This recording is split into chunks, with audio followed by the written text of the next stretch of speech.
There you go. This week on the Virtual Skeptics, I'm going to talk really quietly because the music is not very good. Bob will scam you silly. He has been out of shape. Barb is clearing her throat repeatedly. Trust me. And Tim, where the heck is Tim? I'm your host, Brian Gregory, and I speak softly, but I carry a big stick. That was just wrong. Hi. Hi. Welcome to the show. Wow. That was just awkward. Welcome to the show again. Let me introduce the crew right away. And you will notice that he's not here. Him. First off, we have Bob Blaskowitz, CSI's conspiracy guy, web columnist, blogger for Skeptical Humanities. He is here. And the Skepticality contributor. Also, we have Eve Siebert, editor and blogger at Skeptical Humanities, and contributor to Skepticality and Insight at skeptic.com. And finally, Barbara Drescher. Hi, Barb. Former psychology instructor, blogger at ICBS Everywhere, and contributor to skeptical projects such as Insight without an S at skeptic.com. I'll do that sometimes. And the odds must be crazy. Hi, guys. Oh, wow. Hi. How you doing? How you doing? Doing all right. We are Timless, and we don't care. We do care. We missed him when he's not here. Yes, that's true. I admit it. Tim, come back. Thanks for watching. If you guys are watching and you want to get involved in all the shenanigans, you can tweet with hashtag Virtual Skeptics. You can comment on the YouTube stream, and you can also use the Q&A app, which I promise I will watch. But here's the deal. You have to ask a question so we can tag in the video when we answer. And please, make us laugh, because we're bored. First up, let's do the trivia question. Tim? Oh, betrayal. No, anybody wants to read it? Anybody wants to read it? Nobody else has it in front of them but me, so I'm going to read it. No, I don't. Here we go. Everybody ready? All four of you? All right, yeah. Watching. The names John King, Walter Stinson, Abdul, Paca, and Silver Bell all refer to what? So the thing that we're referring to has all of these names, and it's just went out on Twitter, so if you don't like my pronunciation, read it. I'm pretty sure we have no spelling errors this week. So, answer that on the Twitter tried. one of the methods, not the Q&A, because if you answer it in the form of a question, we'll accept it on the Q&A app, as Jeopardy style. Also, behind me there are two videos playing. If you can guess what either one of those or both of those, I will be greatly appreciated, and I will call you out in a good way on the show. There you go. That just amused the crap out of me. I don't know why. Thanks for laughing. First up this week, Bob's got some stuff. Something about scamming silly. Some kind of silly scam. They're all silly. All the scams are silly. All right, so this week You got slides? I have been doing... No, I have no slides. Okay. So This week I was not struck by any interesting news, so I'm going to do a little quiz. Yay! This is... in this should I put on the game show music? Yes, you put on the game show music. I don't have that. I should have warned you or something. You should have. Yeah, that would have been nice. Yeah, sorry about that. Fans love us for our preparation. Yes. Well, that's one of the things that we're known for. Yeah. Not doing. Okay, so if there's a theme this week, and that theme is ye olde. All right, so first question, guys. What was an early therapeutic use suggested for grape nuts? The cereal. The cereal. So. What? And I'll give you some. What's the word? Multiple choice possibilities. Okay. So. Yeah. Go ahead. Okay, so was it a remedy for female incontinence, a preventative for appendicitis, a colon restorative, or a treatment for tinnitus? So I guess it wasn't the same as cornflakes. Yeah. I would have to say C. See? For a colon restorative? Yeah. It was a preventative for appendicitis. What? Yeah. I know, it makes no sense. Yeah, apparently. According to James Harvey Young, the preeminent historian of American quackery. I'm guessing most of the people who eat grape nuts didn't get appendicitis. That would be an interesting retrospective study. Yes. So and it would probably demonstrate the need for control groups.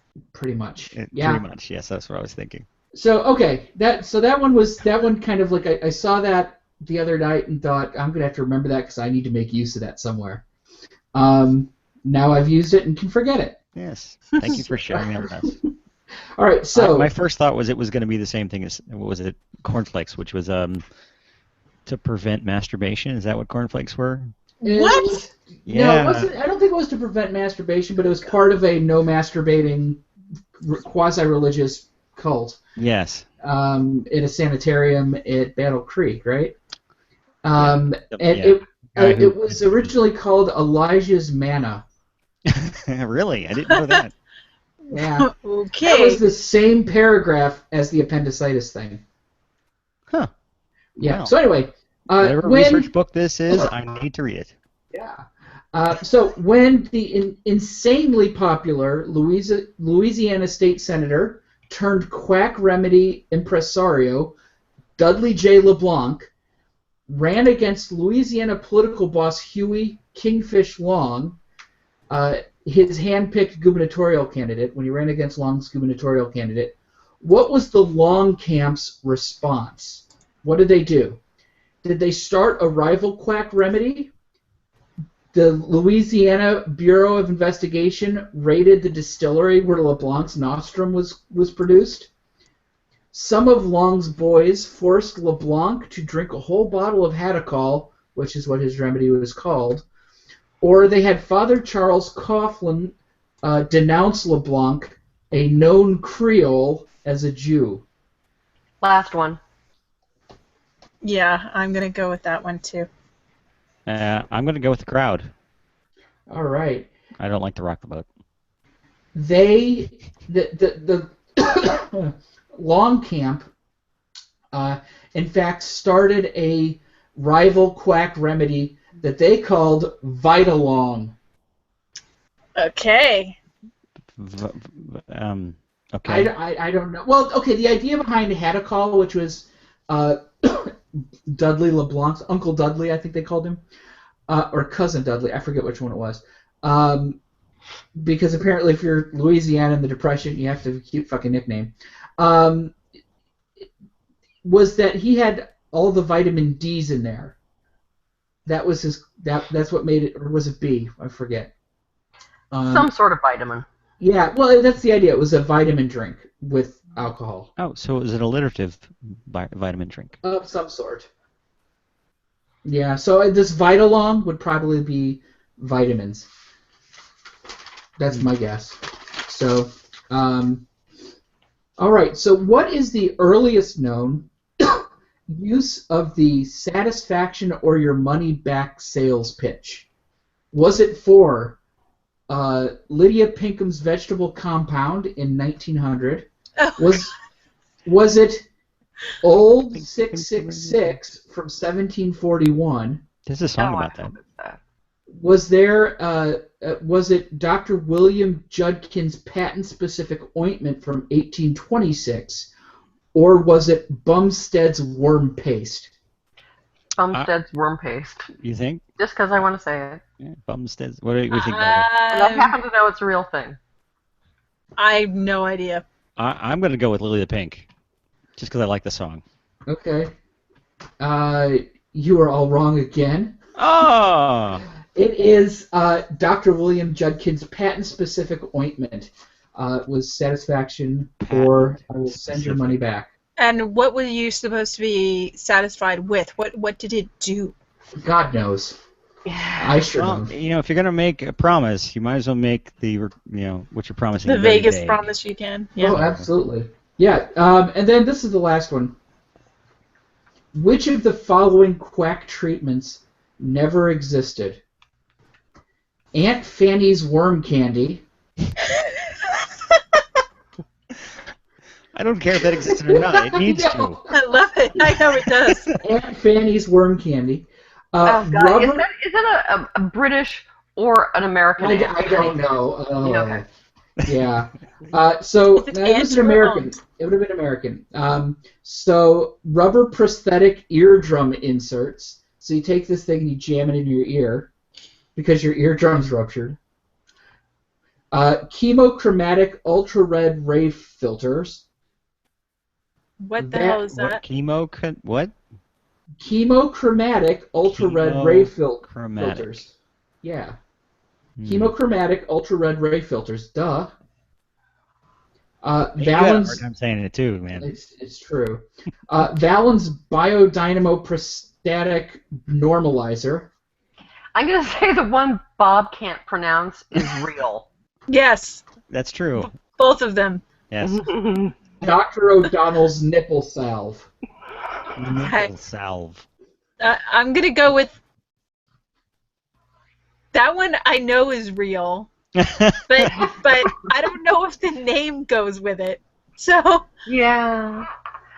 I'm thinking he just thought of nipple salve after the cat jumped off his chest. But so I'm gonna... Before the show, there was a nipple accident. There was a nipple accident before the show. They don't even have to know who was involved in it. I'm gonna go with the nipple salve just because I think you made up the name that goes with it, not because I don't think it exists. Because I think it does exist. In fact, I know it exists. well, yeah, I think it's that one or the first one, which sounds too much like the other bum one. The other Bumstead's worm paste? Yes. Bumstead's worm paste. But the other worm one, worm candy and worm paste. I don't know. I think the worm candy is the suspect. Well, worms were a real problem. That's true, but Is this to get rid of worms? Yeah, no, it's supposed to give you one. It's a deworm. it's worm candy. deworm candy. Worms. It's deworm candy. Yeah. Do you want to draw people's attention to the process by which the worms leave? No.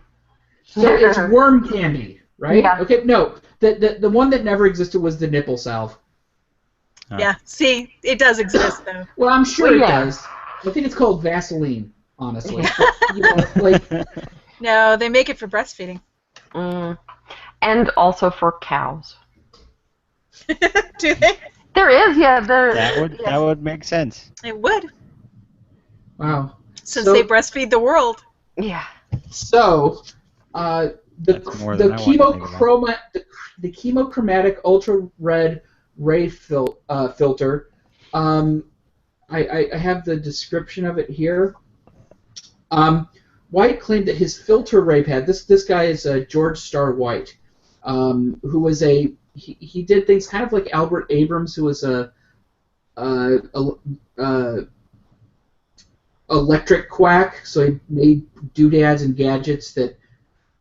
He was not himself electric, though. No, he was not. He did with gadgetry. Well, he may have been. Mm. Metaphorically. So he claimed that his filter ray pad differed from an ordinary electrical heating pad, and that the heat came from his pad and had to pass through his perfected chemochromatic ultra-red ray filter. The filter ray pad, it seemed, was good for falling hair, Bright's disease, colitis, diabetes, epilepsy, lumps in the breast, malaria, nervousness, paralysis, skin diseases of all kinds, sleeping sickness, tuberculosis, and all tumors, malignant or benign.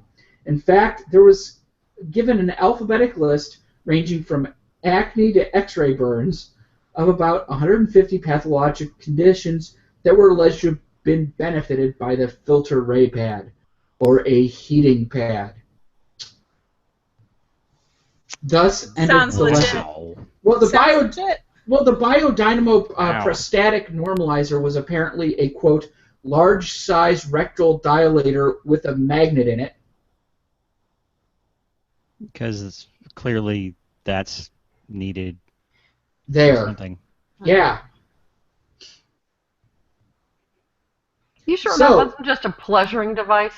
It may, I don't know. Whatever. It still confuses me. The magnet, I just, maybe. I don't know. I don't want to talk about it. Yeah. Fair enough. This week on Virtual Skeptics, Brian doesn't want to talk about it. It's why Tim's not on the show. He's like, well, no, not the magnets up there. So that's my Hello. quiz. You guys did very all right. No, you did. You sucked. We sucked. You Yes. said you got one right. I think Barb got one right, and that Well- may be it. The one thing I got out of this is that I am now really confused that the milk industry does not use "We breastfeed the world" as their tagline.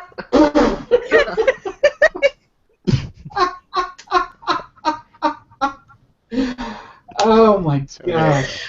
That would be good, though. That would be definitely good. Yes. That is a good tagline. Why haven't they not done I that? should I don't- write this shit. You should charge for it.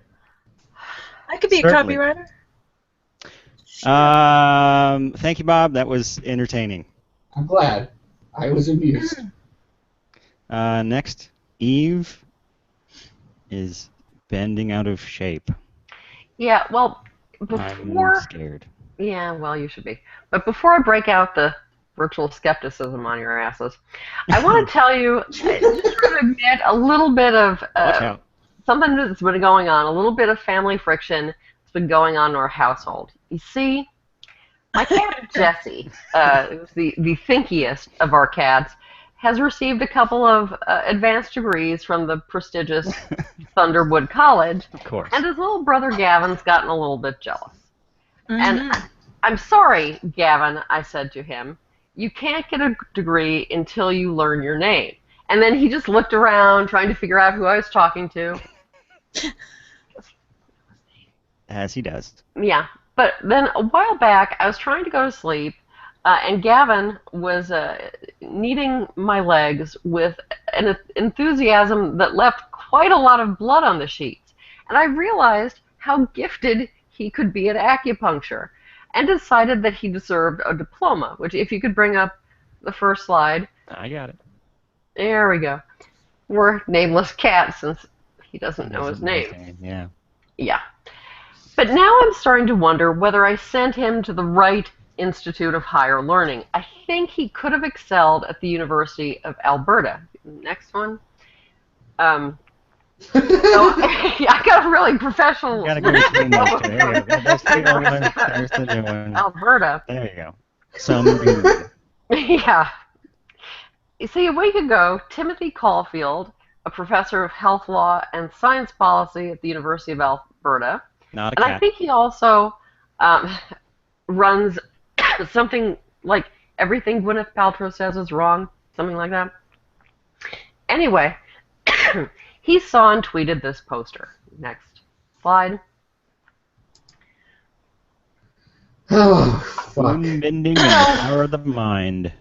The poster advertises a workshop on spoon bending and the power of the mind, arranged by the university's Complementary and Alternative Research Education, or CARE, program for the Pediatric Integrative Medicine Rounds, a series of monthly seminars Oh, aimed wow. at a clinical and academic audience. Oh my Can I read a little bit of this?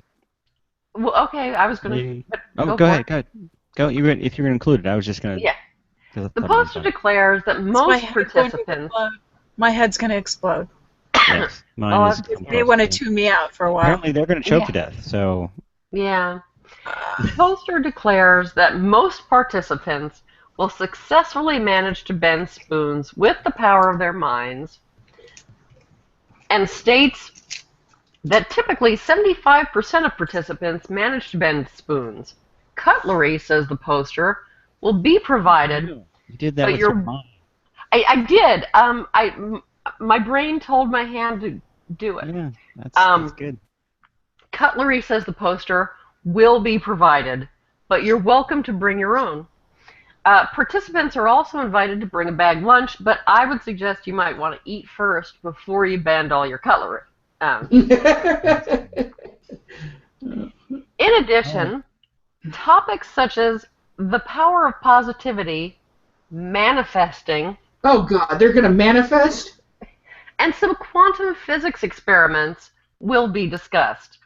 Also, please note, this workshop is experiential and is meant to spark interest. This will not be a scientific evaluation of the process. Participants only, please. This part is in bold. Participants only. What does that mean? It means they don't want you taken over? Or they don't want They don't want people to just come and watch.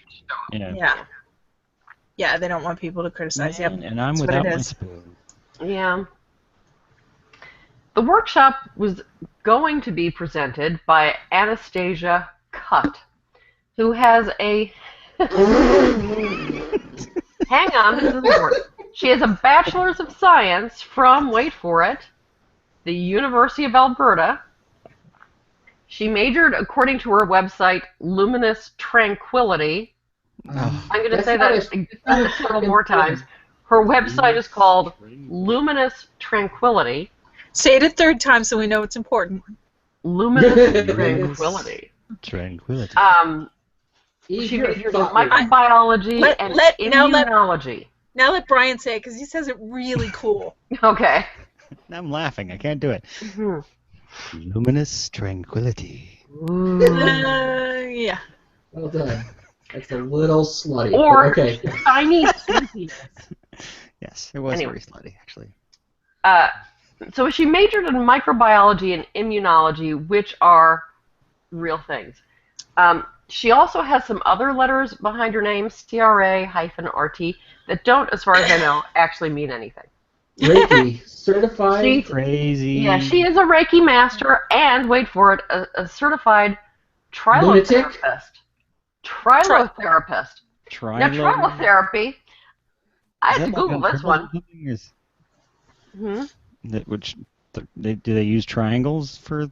No, that's what I was thinking. Oh, I don't think so. Or do they try to do therapy? There is a triangle therapy. I'm not surprised. Yeah. Well, according to such reliable medical sources as the home of The Whole New Way and Smiling Academy. I thought I'd get through that one. Smiling Academy.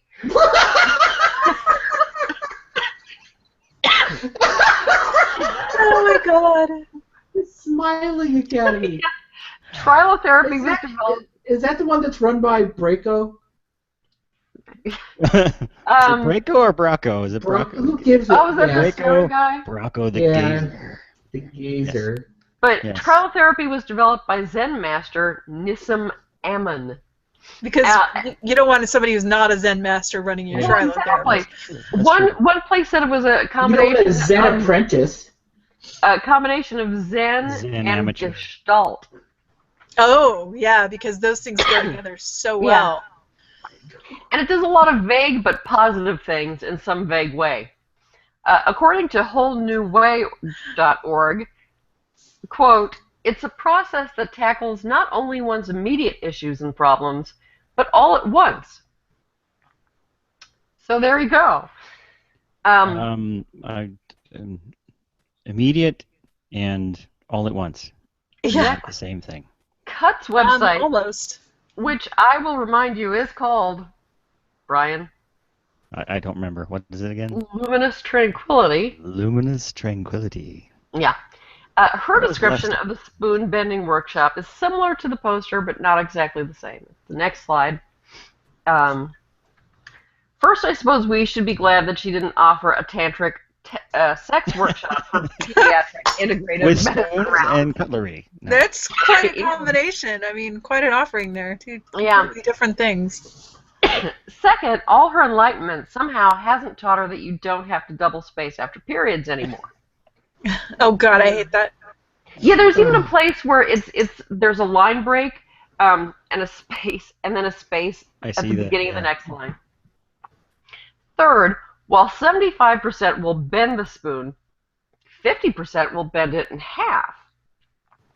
And 10% will move on to more intricate designs. Those are percentages. You can't lie with numbers. Yeah. It's true. It's just killing her. Sorry, I still have a cold. She must be lying. She keeps clearing her throat. Oh, that's true. Exactly. She also gives an origin story. In 2011, she bent a fork with her mind. Radioactive fly. Ooh. Shocked, she started carrying the fork around with her, as you do. As evidence of fuck all. Yeah. And she requests that her participants bring an open mind and a positive attitude. In other words, no criticism. Exactly. According to the CBC, Cut is also a research assistant in the CARE program and coordinates the education arm of the program, which is terrifying. As you can imagine, there was a certain amount of mockery and backlash on Twitter, mixed with disbelief and horror. And shortly thereafter, the university announced that the workshop had been canceled by the presenters. Though the cancellation is not noted on Luminous Tranquility. Luminous Tranquility. All of those requests to not be criticized, I'm not surprised. It sounds like somebody who simply cannot deal with the criticism. Bob, are you trying to drum with your bent spoon? A little bit. Sorry. What is it? Oh yeah, we could hear it. Tantric symbols, or I don't know. Is that what that is? Ching, ching. I don't know. The university further noted talk about it.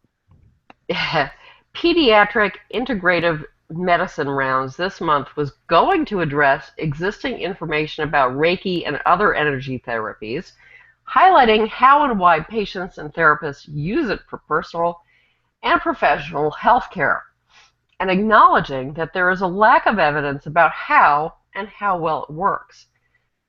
Parentheses, the evidence-informed part of the rounds as set out by Royal College. Notice that they don't mention that there's a lack of evidence about if it works, just about how it works. A second poster, if you could bring up the last slide, my last slide, appeared noting the cancellation, but also pointing out that what has not been canceled is the unethical institutional support from the University of Alberta for medical quackery. Your tax dollars are being used to support and promote unproven, discredited, and fraudulent medicine. That's the proper use of air quote. Yes. Yes, absolutely. Yes. It's pretty rare, but yeah. Now, it's easy to make fun of I this. thought they were just bolding that. Oh, yeah, totally easy. Totally easy. But Warak brought up something that I'd also thought about. Last month at Nexus, you'll recall, John Horgan attacked skeptics for going after easy targets, including alternative medicine. And there is no easier target than spoon bending. Johnny Carson, with the help of the amazing Randy, allowed Uri Geller to debunk himself in the 1970s. And spoon bending has been debunked repeatedly since then. And yet somehow, Geller himself is still a thing and still has adherents. And not if 2016 has anything to do with him. Damn! Lots of famous people dying. That's all that is. Yeah, but mostly ones people like. And oh my fucking god, here is spoon bending almost getting an airing in a major university. If Caulfield hadn't seen and tweeted the flyer, the workshop may actually have happened, and it's just really the tip of the iceberg. Okay, spoon bending may not be standard curriculum at any major medical school, but so-called integrative medicine, the kind of medicine that has no medical benefit, continues to encroach at medical schools, nursing programs, and hospitals. And it's not just a silly hobby, it's dangerous. It's health fraud. What? It's health fraud. Yes. We also saw this week the case of an integrative medicine doctor with a family practice in Cool Springs, Tennessee, who announced he no longer would provide vaccines to his patients because pseudoscience and irresponsibility. So when doctors don't doctor properly, people get and stay sick. And when medical schools don't teach their students how to doctor properly, people die. Quantum spoon bending and Reiki energy spoon healing at a distance have no place at a major university. And this workshop, it should never have been contemplated. And this is in Canada, the place we're all invading en masse if Donald Trump becomes president. So Canada, you need to pull yourself together before November because we can't do it. So Well, you have to. At least it's reassuring that the spoon bending is going to be cheap. Yeah. Or free to all the residents. Yeah. Cheap or free. Yeah, trilotherapy, though, is like $150 a session. Oh. Although she has like an introductory offer. Trilo. Yeah, I gotta do some trilo therapy. I'm gonna try a little therapy. She needs to try a little therapy. Yeah. Wow. Both disturbing and entertaining. Mm-hmm. And very Canadian. Way to go. Yeah, yay. And you sacrificed a spoon for it, I see. Try. Well, here's the thing. This is what I would do for the show. I bought 4 spoons for $1. And they were surprisingly resistant to bending, actually. They really were. Really? Yeah. Can you do like the little curlicue ones, or you roll it in little spirals? No one can do that. What do you mean no one can do that? I saw a guy do it. It was real. I saw it right with my own 2 eyes. In Canada, No. Oh my gosh. Thank you, Eve. That was awesome. I like that story. But, you never know. Barb is going next, and she may very well top all of you. No, I don't know about that. Yeah. I actually have Blood a Bowl. couple little things because I Zombies. couldn't resist this one that I saw in my Facebook feed. Can you bring up the slide, please? Oh my God. Apparently, This woman who got beaten. Apparently this was making the rounds, some viral tweet by Conservative Nation. Here's what happened to a female Trump supporter when she met peaceful and tolerant liberals.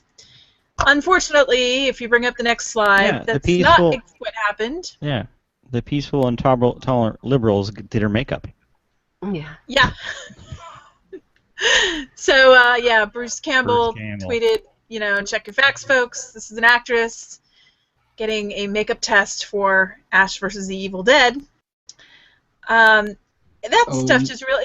To me, this is just exactly the kind of thing that should teach you to look at the source. I have Facebook friends that insist on posting crap from websites that, with it's websites with names that are like ultra liberal names that are clearly highly biased, and you can't. I would have to say even regular even the regular outlets you gotta be careful about. This stuff. Yeah. Oh my God! It just blows my mind. I mean, something like that should have thrown up red flags. This has 6,002 retweets and almost 6,000 likes. Yep. Thank goodness. That's the Bruce Campbell tweet. Because it's Bruce Campbell. Yeah, but the original tweet, I guess you don't have the stats for that. No, I don't have the stats for that. But that's couldn't fit it on the page. But it's insane. But a lot of it's going to have more than that because it's included in this tweet. So. Yeah, just ridiculous. But what I'm really going to talk about is something that, once again, I got from my friend Ania Haronian, who is just a treasure trove of utter and complete bullshit. In a good way. So yeah, you mean that she sniffs this stuff out like a pig sniffs out truffles. It's just amazing. Like a pig sniffs out truffles. All I have to do if I don't have something is just send Ani a note saying, I don't have a topic, and she gives me like 5 things to choose from, and one of them is always fantastic. And this one is fantastic. If by fantastic I mean utter and complete bullshit, mind-blowingly bullshit. Wow. It's mind-blowing how bad this is. It's badly written. It's on the it gets me the most is it's on the Psychology Today website, which is 75% crap because they don't care who writes for it. A lot of the writers for Psychology Today are fantastic. We know some of them. Some of them are our friends, our skeptics. But then there's all these other people that they get to write, and I don't know who this Trent Smith guy is, but he's full of shit. Next slide. No, there's no slides. We don't know what you're talking about. Okay, so this guy named Trent Smith wrote this piece called "Throat Clearing May Indicate Deception." Really? Watch for an Adam's apple jump along with throat clearing. Women don't have Adam's apples, so what the hell are you supposed to do if it's a woman? But anyway, he claims, the way this thing's written, it just blows me away. Okay, so he claims that throat clearing accompanied by an Adam's apple jump tends to signal deception. That's the opening statement, so I guess that's the thesis. Throat clearing along with an Adam's apple jump indicates stress and anxiety. Liars experience cognitive overload and the fight or flight response. Is he just throwing as many things in there as possible? I don't know. It's like it's structured in the form of an argument, but it doesn't. Let me continue. Okay. In order to accurately determine whether throat clearing or an Adam's apple jump is a sign of deception, a baseline must be established during times when the person being interviewed has no reason to lie. Any deviations from baseline may indicate deception. The next section is titled Cognitive Load, in which he argues cognitive load causes the brain to concentrate on a problem, issue, or memory to exclusion of other thoughts. That's not a good description of cognitive load, but whatever. Cognitive overload occurs when too many external stimuli are placed on the working memory, okay? Liars experience cognitive overload. I know. That seems like that is. I mean, if that's where he's starting. It's a claim. The federal. Yeah. These appear to the way it reads. It's like these are his premises. The Bureau of Investigation Research concluded that motivated people lie and face consequences upon detection. When motivated people lie and face consequences upon detection, cues to deception emerge and appear as leakage across multiple channels such as facial expressions, gestures and body language, voice and verbal style. And there he actually has a citation. Liars. Yay, a citation. At this point, I was thinking, like, is this news or is this just? I can't figure that out. I can't answer that. Crazy person. Liars must ensure their story sounds convincing while maintaining proper illustrators and verbal and nonverbal cues. Liars must also monitor the expressions of blah, blah, blah, blah, blah. And then he talks about fight or flight response. Fight or flight response often triggers when people lie. Fight or flight response is typically... This is like a 5-paragraph essay written by a middle schooler who took each sentence out of a different source, you know? At one point, okay, one paragraph, one section says, it's titled Research Limitations, which is really funny because there's no research in this. It's not about research. Limitation. That's a big limitation, actually. You put a section of limitations in when you have limitation to describe the limitations of your research. There's no research here. Limitations are placed on the experiments performed by researchers. The FBI concluded studies involve randomly selecting a sample of people to tell a lie or tell the truth. Within these studies, participants experience no personal, financial, or emotional investment in the lie and have limited or no fear to exposure to sanctions if caught. No stakes or fear are involved and no consequences will result for getting caught. In real-life circumstances, liars emotionally invest in their lies. In real-life circumstances, liars experience fear. In real-life circumstances, liars experience the fight-or-flight response. In real-life circumstances, liars experience cognitive overload. In real-life circumstances, liars face consequences. Therefore, throat clearing remains a good indicator of deception. What? What? That's what I said. What? Wow. So is it typical for stories on this particular website to be like this? It's typical for them to be crap, but I've never read anything like this. No. This, I swear it. It's like some kid's class assignment in middle school. I wonder if you were to look. I wonder if you were to do a plagiarism search, if you would find that it was in fact cobbled together from. That's a good question. Yeah. I want to read a little bit more. Conclusion. You're hurting us. Conclusion. I know, it's making your brain hurt, isn't it? Yeah. Conclusion. Throat clearing accompanied by an Adam's apple jump occurs as a result of cognitive load and the fight-or-flight response.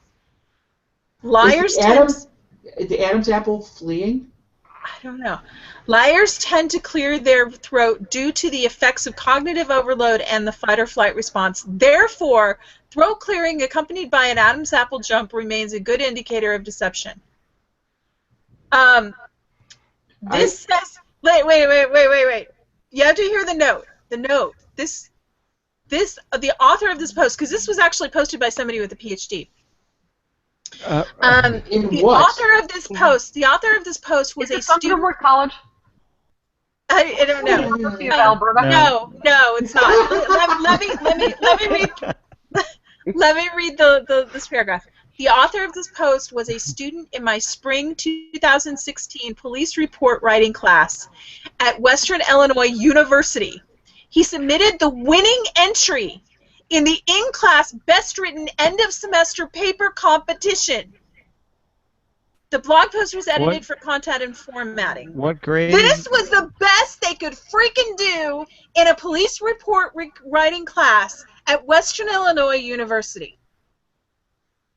Those are going to be caught. I blame what grade? the teacher. This is university. Yeah, but okay. So freshman? It's a police reporting class. It could be any level. Oh. But even so, the references are all like is this a formatting problem? Intuit. This is retrieved from Intuit. Tips from the CIA for detecting lies. FBI law enforcement bulletin retrieved from the Center for Nonverbal Studies. No title. What is the fight-or-flight response? Retrieved from Very Well, which is a website. Advanced Interviewing Techniques. A book called Advanced Interviewing Techniques. Absolutely unfreaking believable that this was the best that they could find, and the prize for winning this, for writing the best essay, was to get it posted to the Psychology Today website, because reasons. I don't know. If I had gotten this essay, this student would have failed, probably. Maybe a D. There was actually 4 kids, and there's a curve, actually. Utter crap. Utter and complete crap. Monkey all around. There were 4 kids in the class, and they graded with a curve. I am just stunned. I don't even know what to do with this. It's so bad. Mm-hmm. I would bring it up on the show. Oh wait, you did. See, there you go. I can't even pick it apart other than to say, it looks like it's written.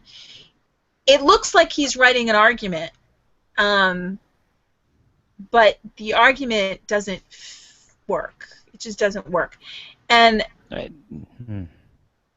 Yeah, and his citations are not, they're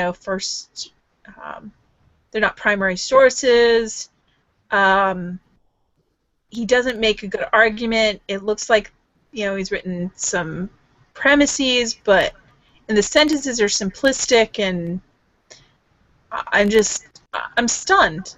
You should be appalled. I am appalled. Aren't you appalled? I'm hurt so badly that I can't express my feelings. Good. That's how bad that is. Yes. That sucks. I'm actually really going to bad. get some headache medicine right now because wow. I'm gonna have to have some worm candy. Worm candy, really? Because No. you got Psychology Today worms. Oh my God. Yeah. I don't want to talk about that.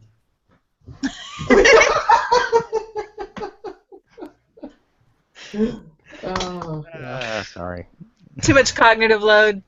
Yeah. Wow. Too much cognitive load. Yeah, it was like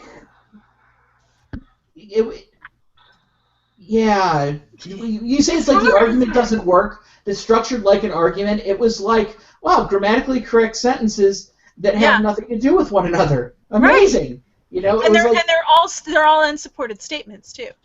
There's a couple of citations, but almost all of it is just completely unsupported statements. And so if the argument actually relies on these statements, they're screwed because there's an assumption that liars experience cognitive overload. I'm sure some of them do, but that doesn't mean that it's not universal. And if all of these effects, even if all of these effects are true, they're probably all weak effects. So combining them together to say that it's a good indicate of deception, it's a good indication of deception. It just doesn't. It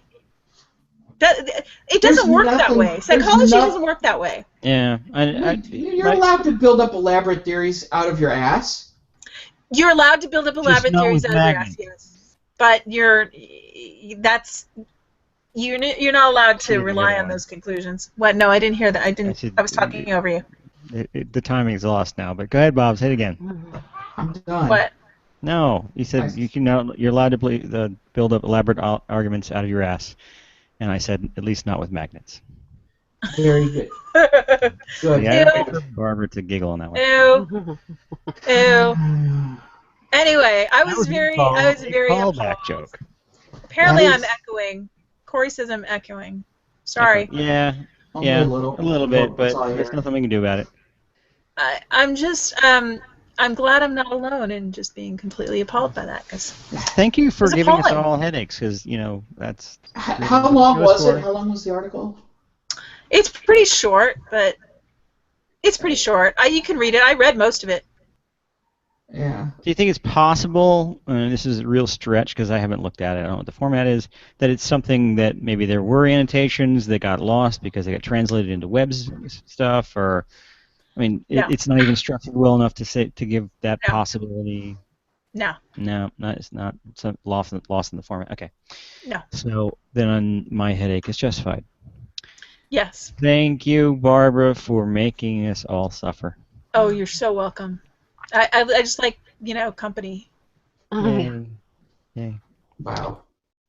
And one more thing. It's time for this. And I still think it's really too quiet. See, I'm not comfortable.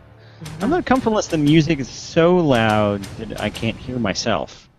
So I only got a short update this week, but it's a cool one. You remember that that RoboBees thing that I talked about a few times on the show? Harvard. If Tim were here, he'd know exactly what episode it was. Yeah, that's true. That's true. They're about the size of a quarter, and they have little wings that flap and like a bee, and they've had it fly and hover and move on its own. It takes off, and it actually can swim too. The same fluid motion of the wings. Now, the one thing we commented on a bit before is that it clearly had in the videos and in the details in the articles is that it's tethered. So it has its own motors and its own wings and little feet that it stands on, but it doesn't have onboard power, and it doesn't have any onboard electronics to make it fly. It has to have a computer attached to it to program the wings to do the right thing. Well, another research group at Harvard has taken some of the things that they've learned on that project and expanded it into a little bit larger platform called, it's not as cool a name as RoboBees, it's called the Untethered Flapping Wing Platform, which just rolls off the tongue. Yeah, I was going to say. Yes, that's... Okay. This is the picture. It looks kind of like a dragonfly. It does. A few things you notice right off the bat is it does have its onboard electronics. It does have onboard power. It can fly untethered, which means it doesn't have to be attached to anything for it to fly. Although there are a few other limitations, like this one. You see the tail attached to it? Doesn't it look like an airplane? Yeah. They haven't quite perfected the wing motion so that it can stabilize itself with just wing motion, so it needs that tail. A few other things, which I have a little video clip to play that you're going to see in the video clip. Let me start that. See the penny? See how small this thing is? Where's the penny? Oh, I just noticed it, yes. Yeah. This has got a few things in it. This is the overview video from their experiments. It does go. Okay. So it's 3.5 grams, really small, 16 centimeters across. It reads its wings at 25 hertz. I'm reading the stats. There's the electronics, and it has all kinds of stuff on it, including a microchip and power, and an antenna so they can talk to it remotely and get flight stats and stuff from it. They tested it. It has a really, really, really little black box. Yes, it does, which is exactly right. Just in case it crashes, right? They tested it in a wind tunnel. This is how one of the ways that they nailed down the wing motion. It looks like it's having a blast. I know. And this is another way. They have a force torque sensor. Essentially, it's a sensor that detects forces applied to it, and if you do the wings, you can actually tell if the wings are pulling the way that you'd want it to fly. This is their flight test. Now, the one thing it doesn't have on board is vision, but it does have little markers that can be tracked by external vision cameras. And they mainly did that to analyze the flight, not to control it directly. So it's basically a little kamikaze, is what you're saying. Kind of, sort of. This is their flight testing. Like I said, they're still working on the flight dynamics, but it is flying per se, although it doesn't launch itself. It requires looks like it's falling very slowly. Yeah. Looks like it's keeping forward. That's true. And this is slowed down 25 times, so it didn't stay in the air very long. So it plummeted. Yes, pretty much. It's the plummeter. There you go. Somebody should distract it really quick. Yep.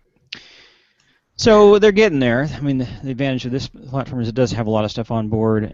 It's not tethered like the other one. You could actually, they have plans to perfect the flight movement so that it can actually fly and hover and do all the things the other platform can, but that takes time. The way these things work is that these are Harvard's PhD students that are doing research projects. So research is done by a student. They write a paper about it. They may build something to prove what they're writing about. Next student comes along, may use that data to start to do something new with that platform or design something new, and this is a new set of PhD students that took what they learned in previous papers and created this. And I'm still hopeful. This thing is still really, really small. I mean, a little over 3 grams. A gram, in my mind, is like a piece of popcorn. So 3 grams, 3 pieces of popcorn. That's how heavy this thing is. It's and it's still plummeting. That's true. That's true. But Bob, the robots will make you eat those words. It's true. See, like how long before this is equipped with like a biological weapon? It stings you. Well, I mean, technically it already is. All it has to do is fly into your throat. Mm-hmm. So there you go. Yeah, except it plummets. Or if they once they get the manufacturing up, they'll have like thousands of them and the birds, but with robots. So if it flies into your throat and then you clear your throat, you're lying? Yep. Yes. Yes, clearly. So there's that. That's the only one I pulled together this week. I just thought it was cool, and it was kind of an update of something I've talked about before. These are organically based robotic platforms. I love this kind of stuff. They usually find out something really interesting about how to build something like this, and they also find out something interesting about the creatures they're modeling.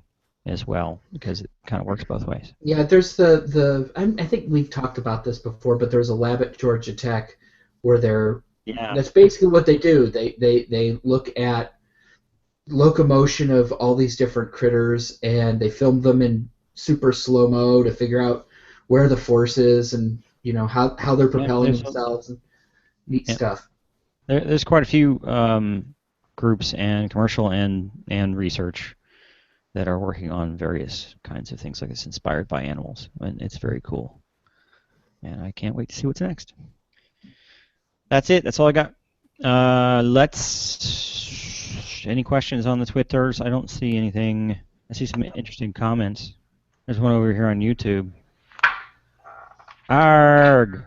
That's from April Walker, which I don't know who that is, but she is very vocal on the YouTubes. JD Mack, who is a friend of the show and DC local, says that Eve's energy is not only bending spoons, but it's causing earthquakes. And this is kind of an inside comment that I like. There's a guy, there's a mentalist that lives in Silver Spring, which is a area right outside of DC, who is a spoon bender. That's one of his things. And he also writes ESP books and teaches seminars. And a few years back, because I follow him on Facebook because he's local, and I kind of like his performance style, even though I don't agree with his ethics. But he was involved in an experiment, in quotes, to remotely move a pendulum with his mind. And he claimed, well, he made a comment on his blog and Facebook that he was doing one of his meditations to do this, and it was right when that earthquake, there was actually a decent-sized earthquake that happened. Well, decent meaning it knocked over chairs in this area. And it happened about the same time, so he drew the conclusion that he caused the earthquake. Oh, there you go. So Eve, please don't start any earthquakes. All right, I'll try not to. Okay. Thank you. I appreciate your restraint. I know it's easy to do, because... There you go. Make no promises about volcanoes. Yeah, no promises about volcanoes. Now, trivia question. Yeah. What was the trivia question? Oh, yeah, it was that list of names. The names: John King, Walter Stinson, Abdul, Polka, not Pocky, Silverbell, refer to what? Now, I didn't see anyone answer this directly. Go ahead. Alex Murdoch said all those words and stuff have to do with American spiritualist Ethel Post Parrish, which is actually more specific. Yeah, it's more specific answer than we were looking for. I mean, so you're wrong. I think that he gets it in spirit. So yes. Yeah. The answer that was given here by Tim, because Tim writes these. Is that these are all spirit guides, allegedly channeled by various famous spirit mediums. Now, we don't have the list of names of whose spirit was whose. Well, John King actually was used by a whole bunch of spiritualists, along with Katie King, his daughter. He was a pirate, if I recall correctly. And I'm pretty sure that, I don't remember what names Ethel Post Parish. I was trying to look it up because I didn't know that detail.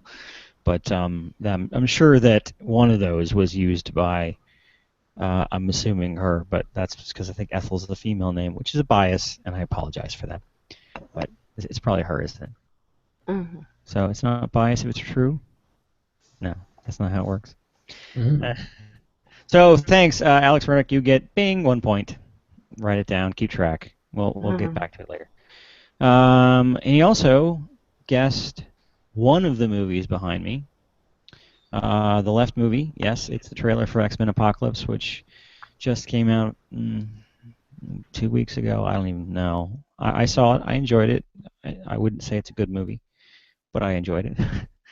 And the other one is not, I guess the other one was Avengers, but it's not. It is the worst of all the X-Men movies that have ever been made. And if anybody wants to chime in, what their guess of that would be, anyone? The worst X-Men movie ever made? Not ever all made, of them? but yeah. I don't know. Yeah? Which one? Try a guess. Which one do you think? You guys probably don't know them all. Only nerds like me. Yeah. Well, the worst one, in my opinion, and it's generally accepted it's the worst one, was X-Men Origins Wolverine. Yes. I should have guessed that one. Yeah, which, I mean, it had some good bits in it, and I liked some of the backstory of Wolverine, but as a movie, it generally was not good, and it did have the worst Deadpool ever. I don't remember. Which was played by the same actor as the Deadpool in the new series, the new movie. Which is a little piece of trivia, which is actually referenced in the movie. But, I know too much about this. Thank you for playing. We got book time, and we have announcements. Do you have any announcements? Anyone? I don't have any on my sheet, so... I was on the last Skepticality. Yeah, okay. We did that last week. Yeah. Okay, so... You only get 1 week of this, Bob. Yeah. Yeah. Okay. I guess not. No cons coming up, no interesting things coming up. If we forgot anything, we'll tell you next week. So tune back in for that amazing thing. Book time. Who's ready? I'm ready. Go for it, Barbara. Okay. Elements of the two armies collided west and north of town on July 1st, 1863. Union cavalry slowed the Confederate advance until Union infantry, the 1st and 11th Corps, arrived. More Confederate reinforcements reached the scene, however, and by the end of the day, 30,000 Confederates had defeated 20,000 Yankees, driving them back through Gettysburg and on to Cemetery and Culp's Hills south of town. I'm going to guess that's Star Wars. No. Eve, you got a book? Yep. The Gosforth Cross in Cumbria is an unusually tall and slender carved stone cross standing in a churchyard. It is covered in elaborate interlaced designs and figurative sculpture, which includes major Christian scenes like the Crucifixion, but also several that are identifiably pagan and Viking, Valkyrie figures, the slaying of Fenrir at the Battle of Ragnarok, and the bound figure of the treacherous god Loki. Treacherous Loki. Bob? This concern, sometimes called New Life Incorporated, sold an alleged sexual rejuvenating nostrum known as New Life Gland Capsules. Gland Capsules. The business consisted in the sale through the mails of New Life Gland Capsules, which were advertised under representations that when used as directed, and regardless of the age of the user or the cause of the condition, they would quickly and permanently cure impotency and waning sexual power. Not that I know anything about that. So regardless of the age? That's what it says. Doesn't it have to be past a certain age? Just saying. I have no idea. Okay.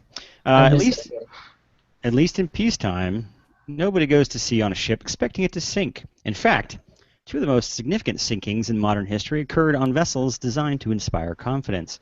The RMS Titanic was advertised as virtually unsinkable before its 1912 voyage. 75 years later, the Dona Paz, I think probably didn't say that right, a Philippine passenger ferry sank on a calm night and set the maritime record for accidental deaths with more than 3,100. Therefore, it pays to plan, prepare, and run drills for the worst, even when the worst is unthinkable. What's your book, Barbara? It's not a book. It is an app. It is the Gettysburg Battle app. Cool. I can't see. There we go. So maps and stuff. Cool. Yeah, it's got maps and like cycle through. It's supposed to be like a little tour. It's supposed to actually follow you using GPS. As you go through Gettysburg. We'll see. I know someone who does tours there. He's actually quite an encyclopedia of Civil War stuff. I would imagine they drive your car for you. It's so cool. Oh, I didn't know he did that. I don't know if he did that, but yeah, he usually does the group tours. Yeah, he's also a techie, but that's not really surprising. Eve, what's your book? It's Vikings by some guy who doesn't really know what he's talking about. Half Dodge ship and apparently another ship that's been hit by an incendiary device in the background. Or pops. Yeah. It's not. And also, wait, hang on, the Gosford Cross. Okay. Cool. Bob, is yours an app too? No, mine's a book. Nostrums and Quackery and Pseudo-Medicine, Volume 3, edited by Arthur J. Cramp, the man. Cramp.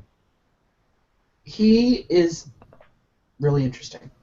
It's very leather boundy. It's from 1936. Cool. Yeah. Mine was the National Geographic Complete Survival Manual. Expert tips from 4 world-renowned organizations. And survival stories from National Geographic, blah, blah, blah, blah, blah, by Michael Sweeney. And it's very interesting. It's more set up like a research book. I mean, like a look-up by topic. And that was the boating section, and I just thought that was neat the way it was worded. So, but some useful stuff, some over-the-top stuff. Like if you don't want to get eaten by a polar bear, then this is the book to research. So there you go.